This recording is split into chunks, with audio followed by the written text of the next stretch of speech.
Bonjour les amis.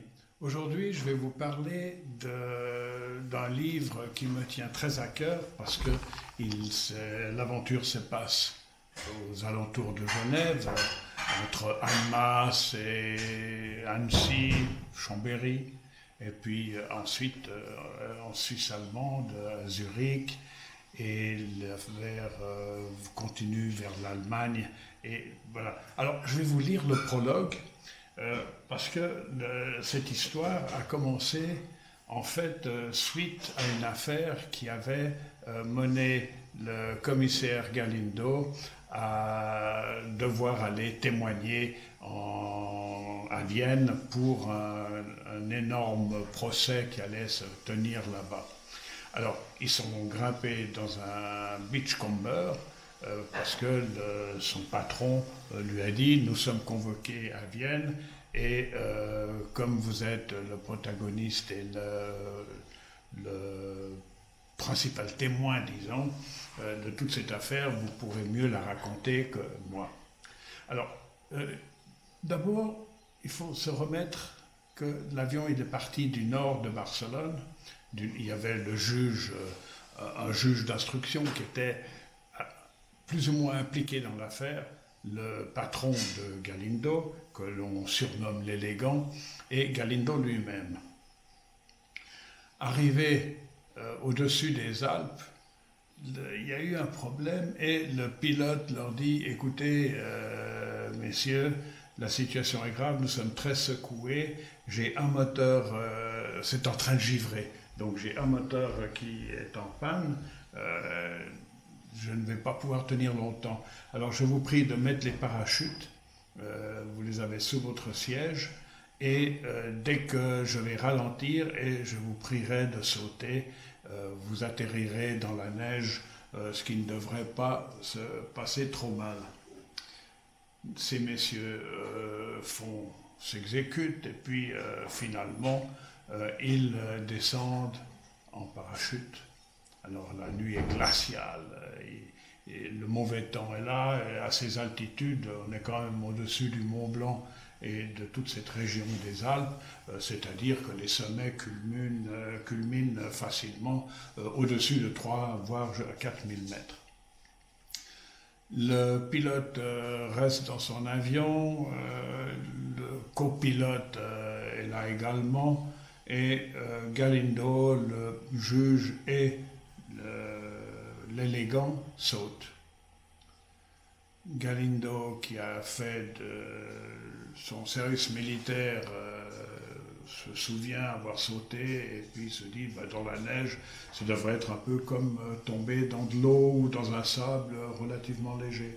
Alors il saute et puis c'est le noir. Il se reçoit comme il faut sur les genoux, mais le vent terrible l'entraîne et il glisse sur une espèce de plateau. Enfin, pas un plateau, puisque c'est une pente enneigée et glacée, et essaye vainement de se retenir. Il s'abîme un peu les mains, bien sûr, et n'arrive pas. Puis tout à coup, c'est le choc, il se cogne la tête, et c'est le noir.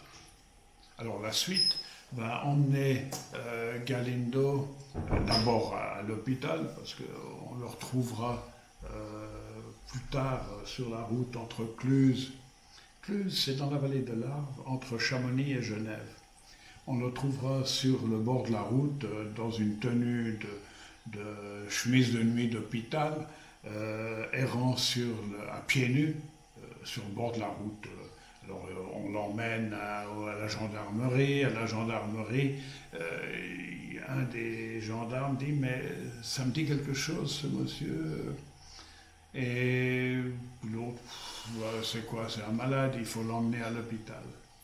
Au moment où ils allaient l'emmener, ça revient à l'inspecteur et il dit c'est l'homme qui a été porté disparu dans un accident d'avion qui a eu lieu il y a une quinzaine de jours.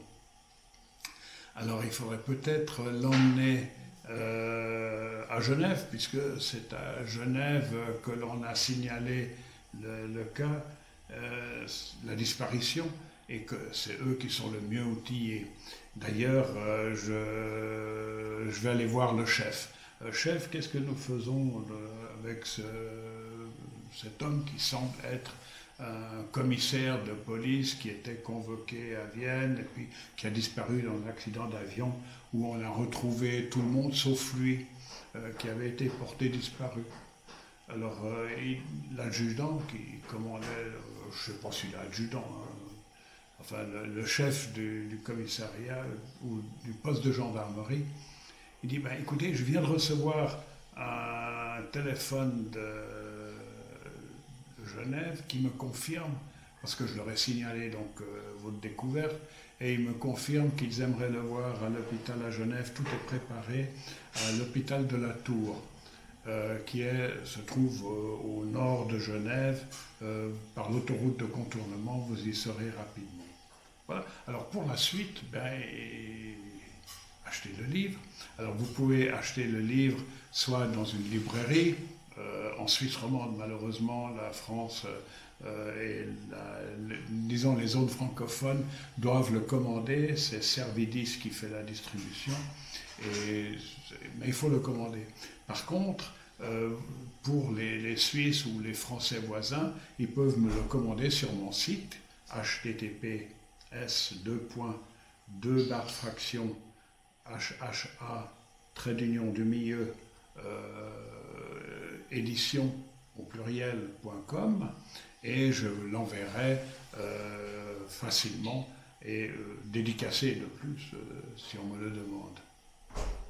Maintenant, chez Amazon et chez Kindle, ils ont les versions numériques.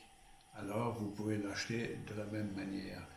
Ce livre, qui est Tais-toi et mort, fait allusion, c'est un jeu de mots parce que Juanita, qui apparaît dans ce nouveau roman, est un renfort qui vient du Pérou, où une inspectrice a été envoyée, déléguée à l'OLCE pour faire porter main forte et devenir une agente permanente. Alors elle sera d'un grand secours pour Galindo, un, pour sa remise en forme, et deux, aussi parce que ses capacités de combattante sont étonnantes.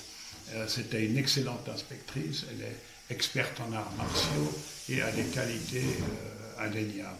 Alors, achetez le livre, si vous ne l'avez pas encore fait, procurez-vous-le parce que c'est une aventure palpitante qui va entraîner Galindo et d'autres, donc Juanita et d'autres membres des fins limiers de Galindo, dans une aventure étonnante, avec des remous de néo-nazis et de pègres internationales, de vol de tableaux, enfin, il y a de tout.